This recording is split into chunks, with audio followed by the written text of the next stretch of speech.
Hello everyone, welcome once again to Commerce Made Easier. In today's lecture of Accountancy of class 12, we will continue with the chapter of admission of a partner. And in that chapter, we have already discussed in the previous lecture about the calculation of new profit sharing ratio. So today we will continue with the same topic and we will start the second part, that is sacrificing ratio. तो at the time of reconstitution of the partnership firm, तो जो हमने procedure अपना accounting follow किया था उसमें first हमने calculate करना सीखा था कि how to calculate the new profit sharing ratio. So and today we will calculate the sacrificing ratio. तो सेक्रीफाइसिंग रेशियो क्या होती है और क्यों कैलकुलेट की जाती है? तो when a new partner is admitted in the business, old partners have to sacrifice some of their share of profit in favor of new partner. तो जब कोई पार्टनर आता है नया वाला, तो उसके फेवर में पुराने पार्टनर्स जो हैं उनको अपना हिस्सा कुछ छोड़ना पड़ता है, त्याग करना पड़ता है, ताकि उस हिस्से में से वो निकाल करके अपने हिस्से में से कुछ हिस्सा नए पार्टनर को दे सके. तो due to this the share of the old partner decreases. तो इसकी वजह से ओल्ड पार्टनर का जो शेयर होता है वो रिड्यूस हो जाता है, कम हो जाता है. तो we can understand this with the help of an example. तो ये पिक्चर है हमारे पास.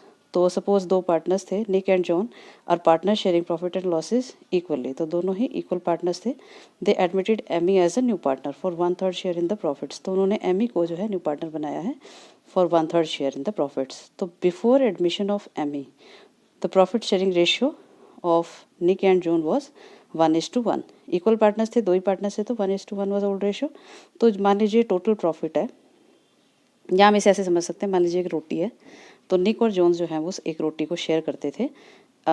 एमी के आने से पहले तो वो हाफ रोटी लेते थे, तो हाफ निक और हाफ जॉन लेता था. तो अब क्या हुआ, after the admission of new partner Amy, तो अब उसको रोटी के 3 पार्ट्स करने पड़ते हैं. पहले 2 थे, अब 3 करने पड़ रहे. तो इससे क्या होता है कि एमी के आने से रोटी तो सेम ही है, उसी को उन्होंने 3 हिस्सों में बांटा है. तो अब निक और जॉन का हिस्से में से जो ये शेयर था, पहले ये सीधा था ऐसे, तो इसका इतना पार्ट जो है निक ने एमी को दे दिया और इतना पार्ट जो है जॉन ने एमी को दिया. तो इस तरीके से सेम जो प्रॉफिट है उसमें से ही उनको शेयर करना है. तो उसके अब 3 पार्ट्स हो गए. तो न्यू रेशियो क्या हो गई, 1/3 शेयर के लिए दिया था, तो न्यू रेशियो क्या है, 1:1:1. तो अभी भी वो इक्वल पार्टनर्स ही हैं, लेकिन जो उनका टोटल प्रॉफिट था वो उतना ही है, वो इंक्रीज़ या डिक्रीज़ नहीं हुआ है. लेकिन इसमें शेयरिंग करने की वजह से, एक नए पार्टनर के आने से, जो पुराने पार्टनर्स हैं उनको सेक्रीफाइस करना पड़ा, अपना कुछ हिस्सा एमी को देना पड़ा. तो formula of calculating the sacrificing ratio क्या होता है, old ratio minus new ratio. तो पार्टनर के आने से पहले की रेशियो जो होती है उसमें से हम न्यू रेशियो कैलकुलेट करते हैं, तो उसको माइनस करके जो डिफरेंस आता है that is the sacrificing ratio of the old partners.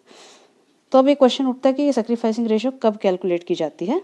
तो एक क्वेश्चन आता है बोर्ड में कि when sacrificing ratio is calculated, किस समय की जाती है. तो eight the time of admission of a new partner. और सेकंड हमने जो फर्स्ट चैप्टर में किया था, change in profit sharing ratio.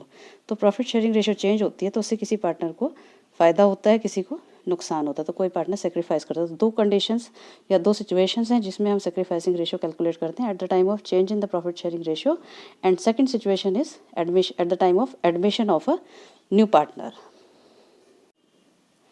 Now how to calculate the sacrificing ratio. तो इसको हम एक एग्जाम्पल्स की हेल्प से समझेंगे. A and B are partners in a business sharing profit and losses in the ratio 3:2. तो ए बी 2 पार्टनर्स हैं, उनकी प्रॉफिट शेयरिंग रेशियो क्या है, 3:2 है. They admitted C as a partner in the business. तो उन्होंने सी को एडमिशन किया है पार्टनर के रूप में, and giving him 1/5 share in the profits. तो 1/5 शेयर के लिए उन्होंने उसको प्रॉफिट में हिस्सा दिया है. Calculate the sacrificing ratio in the following cases. तो इन केसेस में हमें सेक्रीफाइसिंग रेशियो निकालनी है. तो हमने कुछ केसेस एक साथ लिए हैं. तो first case is if the nothing is mentioned about the sacrificing ratio of the old partners. तो सिंपली इसमें जैसे फर्स्ट क्वेश्चन में दिया हुआ है, कुछ भी नहीं कहा गया किसने पार्टनर ने कितना सेक्रीफाइस किया, डायरेक्टली कहा गया है कि ए एंड बी जो पार्टनर्स हैं, and profit sharing ratio of A and B is 3:2, and C is a new partner with 1/5 share in the profits.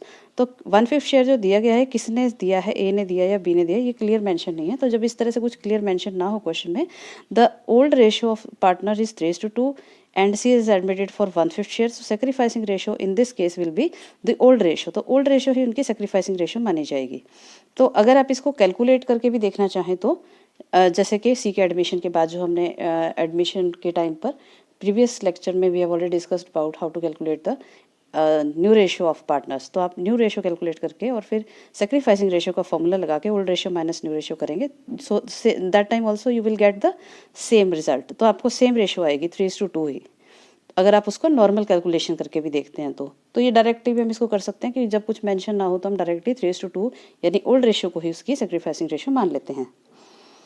Then second case is if C acquires is share from A and B in 2:1 ratio. तो यहाँ पर हमें ratio given है कि किसने कितना sacrifice किया। तो ए ने जो सेक्रीफाइस किया है 2 टाइम्स किया है बी से।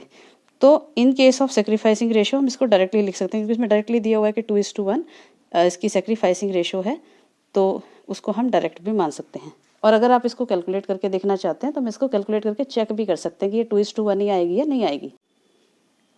So if you want to check the answer, you can check this. Given है हमारे पास old ratio is raised to 2 and share of C is 1/5 given by A and B in the ratio 2:1. This is already given to us. And sacrificing ratio का formula क्या होता है? Old ratio minus new ratio. तो हमें old ratio हमारे पास already है 3:2.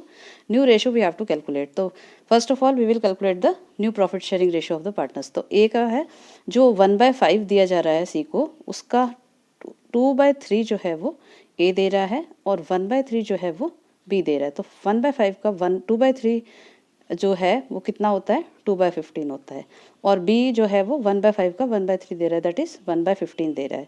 तो ये 2/15 और 1/15 दे रहे हैं। तो 3/5 इनके ओल्ड शेयर है A का, उसमें से 2/15 जो इसने C को दे दिया है वो माइनस करने के बाद जो है, जो हम इसको सॉल्व करेंगे तो 9/-2 ये 7/15 आ जाएगा। इसी तरीके से B का जो शेयर था 1/15 वो दे रहा है, तो 2/5 इसका ओल्ड शेयर है और उसमें से माइनस हो जाएगा 1/15 शेयर वो जो है C को दे रहा है। तो after giving the share to C उसका जो रिमेनिंग शेयर होगा दैट विल बी 5/15। तो ये 7/15 A की न्यू रेशो है, B की न्यू रेशो हो गई 5/15। C की जो रेशो है वो 1/5 ही है। 1/5 को हम उसका डिनोमिनेटर सेम कर लेंगे, 3 से मल्टीप्लाई कर देंगे दोनों न्यूमरेटर डिनोमिनेटर को, तो 3/15 हमारे पास आ जाएगा। तो new profit sharing ratio of ABC will be 7:5:3। तो ये न्यू रेशियो आ गई हमारे पास। Now we will calculate the sacrificing ratio. तो सेक्रीफाइसिंग रेशियो का फॉर्मूला क्या है? Old ratio minus new ratio. तो A और B ओल्ड पार्टनर्स की ही सेक्रीफाइसिंग निकालनी है, न्यू पार्टनर तो सेक्रीफाइस नहीं करेगा क्योंकि वो तो अभी आया है। तो A का जो ओल्ड रेशियो है that is 3/5 and new ratio is minus करेंगे हम 7/15। ये हमने कैलकुलेट की थी 7/15, यहाँ पर हमने 7/15 माइनस किया। तो इसको सॉल्व करेंगे जब हम, तो 9 - 7, तो इसका एलसीएम ले लिया 15 आ गया। 5 3 = 15, 3 3 = 9 और ये आपका इधर आ गया 15, तो 7 आ गया। तो 9 - 7 2/15 है सेक्रीफाइस रेशियो।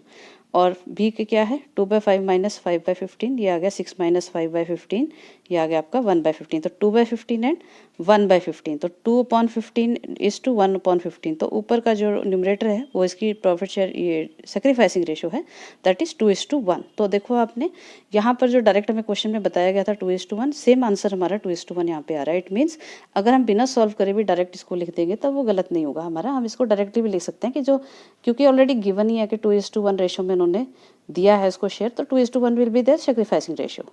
तो इस तरीके से हम इसको चेक करना चाहें तो चेक भी कर सकते हैं। Now come to the third case, if C acquires share wholly from A. तो अब अगर सी ने सारा का सारा हिस्सा ए से लिया होता तो इसमें क्लियर दिख रहा है सेक्रीफाइस कौन कर रहा है, ए कर रहा है। तो only A sacrifice the share in favour of B C and not B. तो बी ने कोई सेक्रीफाइस नहीं किया है, only A have sacrifice his share in favour of C. तो इसमें डायरेक्टली कैलकुलेशन की जरूरत नहीं है, डायरेक्टली ए ही सारा सेक्रीफाइस कर रहा है। इसी तरीके से if C acquires his share wholly from B, wholly मतलब सारा, तो पूरा का पूरा शेयर जो 1/5 है वो बी दे रहा है उसको। तो इट मीन्स कि sacrification is in favour of C is done by only B and A did no sacrification। तो A ने कोई सेक्रीफाइस नहीं किया, ओनली B ने सेक्रीफाइस किया। तो इसमें भी कैलकुलेशन की आवश्यकता नहीं है, हम डायरेक्टली बता सकते हैं कि किसने सेक्रीफाइस किया। तो सारा 1/5 शेयर जो है वो B ने दिया। तो यहाँ पर हमें न्यू रेशो की कैलकुलेशन की जरूरत नहीं है क्योंकि हम यहाँ पर सिर्फ अभी सेक्रीफाइसिंग रेशो कैलकुलेट कर रहे हैं। एग्जाम में जो क्वेश्चन आता है उसमें आपको कई बार दोनों कैलकुलेट करनी होती है। पहले first of all you have to calculate the new ratio and then you have to find out the sacrificing ratio. तो जैसा भी होगा उसमें आपको उसके अकॉर्डिंग करना होगा। देन केस 5 लेते हैं हम यहाँ पर। A and B are partners sharing profit and losses in the ratio 3:2. They admitted C as a partner. तो A भी तो partners हैं and their profit sharing ratio is 3:2. They admitted C as a partner, तो C नया partner उन्होंने बनाया है। A surrenders 3/25 of his share and B जो है sacrifice 2/25 of his share in favor of C। तो A ने अपने हिस्से में से 3/25 दिया है सी को और बी ने अपने हिस्से में से 2/25 दिया है सी को। तो calculate the sacrificing ratio of the old partners. तो यहाँ पर क्योंकि वही न्यूमरेटर डिनोमिनेटर में डिफरेंस ज़्यादा है तो हम इसको डायरेक्ट भी देख सकते हैं, कैलकुलेशन की आवश्यकता नहीं है। तो 3/25 ए ने दिया है, 2/25 बी ने दिया है, तो 3:2 will be their sacrificing ratio, तो ये इनकी सेक्रीफाइसिंग रेशो ही आ जाएगी।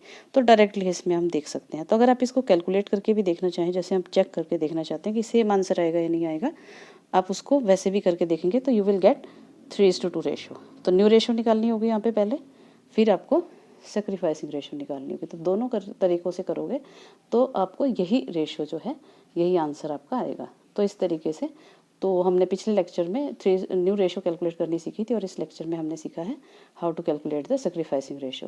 तो इसके और ज़्यादा से ज़्यादा क्वेश्चंस की प्रैक्टिस कीजिए, जिससे कि आपको ये कंसेप्ट जो है और ज़्यादा क्लियर हो जाए। तो आज का लेक्चर आपको कैसा लगा हमें ज़रूर बताइए, और इस वीडियो को लाइक कीजिए, शेयर कीजिए और चैनल को सब्सक्राइब कीजिए। Thank you.